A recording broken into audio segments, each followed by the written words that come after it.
আসসালামু আলাইকুম। আমি রিফাত রশিদ বৈষম্য বিরোধী ছাত্র আন্দোলনের পক্ষ থেকে বলছি। একটা কথা স্পষ্ট করে বলে দিতে চাই, এই খুনি সরকারের সাথে আর কোনো আলোচনা না।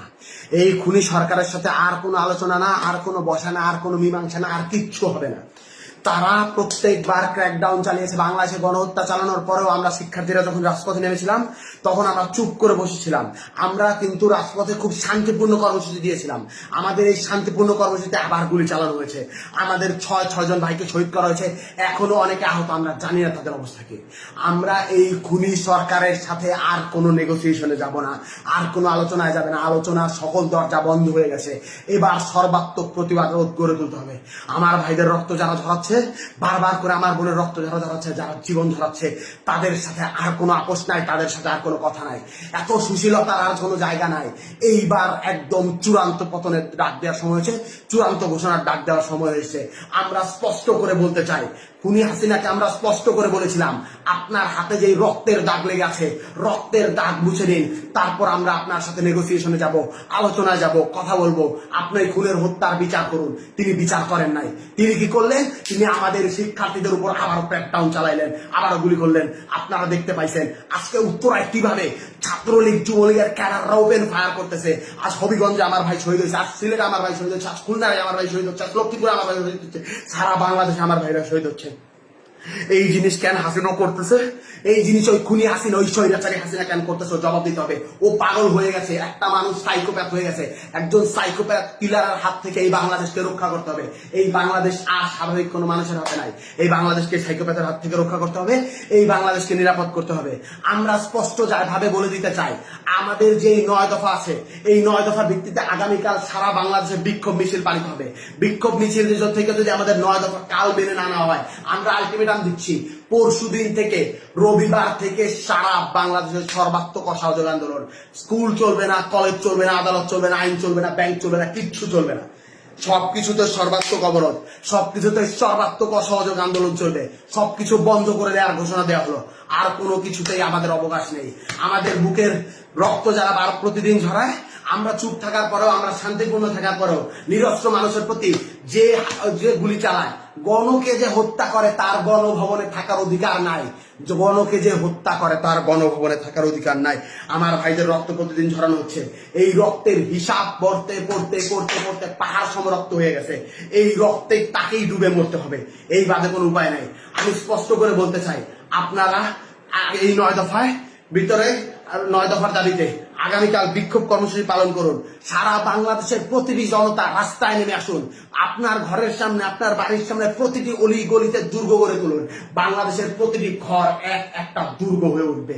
এই 9 দফা যদি মেনে না নেওয়া হয়, পরদিন থেকে আমরা বলতে চাই, আমরা স্পষ্ট করে বলতে চাই, পরদিন থেকে সর্বাত্মক অসহযোগ আন্দোলন। এই সরকারকে কেউ সাহায্য করবে না, কেউ সাহায্য করবে না, কেউ সাহায্য করবে না। গোটা বাংলার ছাত্র জনতা, গোটা বাংলার কৃষক জনতা, গোটা বাংলার শ্রমিক জনতা একত্র হয়ে গেছে। এই সরকারকে কেউ সাহায্য করবে না। কেউ ব্যাংকে টাকা দিবেন না, কেউ কিচ্ছু করবে না, কেউ কোনো লেনদেন করবে না, অফিসে আদালতে যাবেন না। এই সরকারের সব থেকে বড়, এই দেশের সব থেকে বড় যে 2টা খুঁটি, একটা হলো গার্মেন্টস প্রতিষ্ঠান, আরেকটা হলো রেমিটেন্স।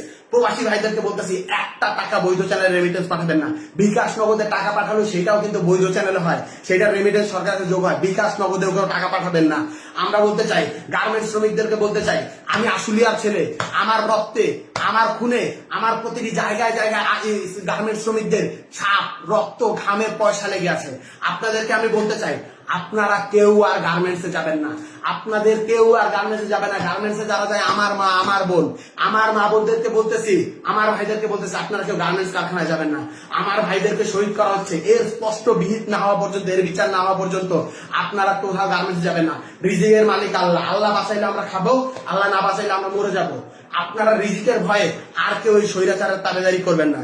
আপনারা কেউ একটা রোববার থেকে যদি আমাদের দাবি মেনে না নেওয়া হয়, তাহলে কোনো গার্মেন্টস শ্রমিকে, কল কারখানা সবকিছু বন্ধ ঘোষণা করা হলো। আমরা স্পষ্ট করে বলতে চাই, কিছুক্ষণের মধ্যেই বৈষম্য বিরোধী ছাত্র আন্দোলনের পক্ষ থেকে অফিসিয়ালি প্রেস রিলিজ দেওয়া হবে। আমরা বলতে চাই, এই 9 দফা যদি আগামীকালকে মেনে না নেওয়া হয়, যেই অসহযোগ আন্দোলন হবে, সেই অসহযোগ আন্দোলনের পরিণতি কি সেইটা আপনি স্পষ্ট বুঝতে পারতেছেন। ইন্টারনেট বন্ধ করে দেওয়া হতে পারে, সবকিছু বন্ধ করে দেওয়া হতে পারে। এই ভিডিওর পর আমি কতক্ষণ বাঁচবো আমি জানি না। লা ইলাহা ইল্লাল্লাহু মুহাম্মাদুর রাসূলুল্লাহ বলে এই কালেমা পড়ে আমি যাচ্ছি।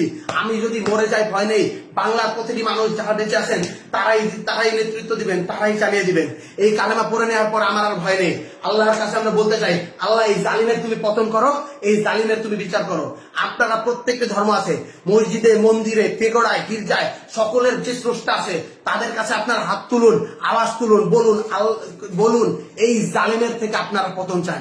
আমরা আর কিছু বলবো না। আমরা একটা কথা স্পষ্ট করে বলতে চাই, আমাদের মানুষের যখন পতন আসে তখন সে পদে পদে ভুল করে। আমার ভাইদের শান্তিপূর্ণ আন্দোলনে আমার বোনদের যে গুলি করলো, সেই গুলির সেই রক্তের জবাব দিতে হবে হাসিনা। এভাবে পার পাওয়া যাবে না। রক্ত দিয়ে যখন সিংহাসন বানানো হয় মহারানী, সেই সিংহাসনে বসা যায় না, সেই সিংহাসনে ডুবে গিয়ে মরে যেতে হয়। আমি বৈষম্য বিরোধী ছাত্র আন্দোলন থেকে রিফাত বলছি, আমি যদি আর বেঁচে না থাকি, আমি যদি মরে যাই, আপনারা আমাকে স্মরণ রাখেন। এই লাইভের পর আমি জানি না আমি আর কতক্ষণ বেঁচে থাকবো, আপনারা আমাকে স্মরণ রাখেন। একটা কথাই স্পষ্ট করে বলতে চাই, আপনারা এই লড়াই সংগ্রাম চালিয়ে নিয়ে যাবেন, কেউ পিছপা হবেন না। সারা বাংলাদেশ আমাদের সাথে আছে। আমরা এই স্বৈরাচার মুক্ত বাংলাদেশ গড়ব। যারা এই আমাদের রক্তে, আমাদের খুনের উপর পাড়া দিয়ে, আমাদের রক্তের উপর পাড়া দিয়ে এই জালিমশাহী সরকার কায়েম করছে, জালিমশাহী শাসন ব্যবস্থা কায়েম করছে, তাদের সমস্ত স্ট্রাকচার, সমস্ত প্রতিষ্ঠান, সমস্ত স্তম্ভ ভেঙে গুড়িয়ে পায়ে মারিয়ে দেওয়া হবে। এই বলেই আমি আমার বক্তব্য শেষ করছি। আন্দোলন চলছে, আন্দোলন চলবে। শহীদের রক্তের দাবি আদায় না করা পর্যন্ত, শহীদের রক্তের বিচার না হওয়া পর্যন্ত আমরা আমাদের রাজপথ ছাড়বো না। আজ থেকে বাংলাদেশের প্রতিটি ঘর একটি দুর্গ।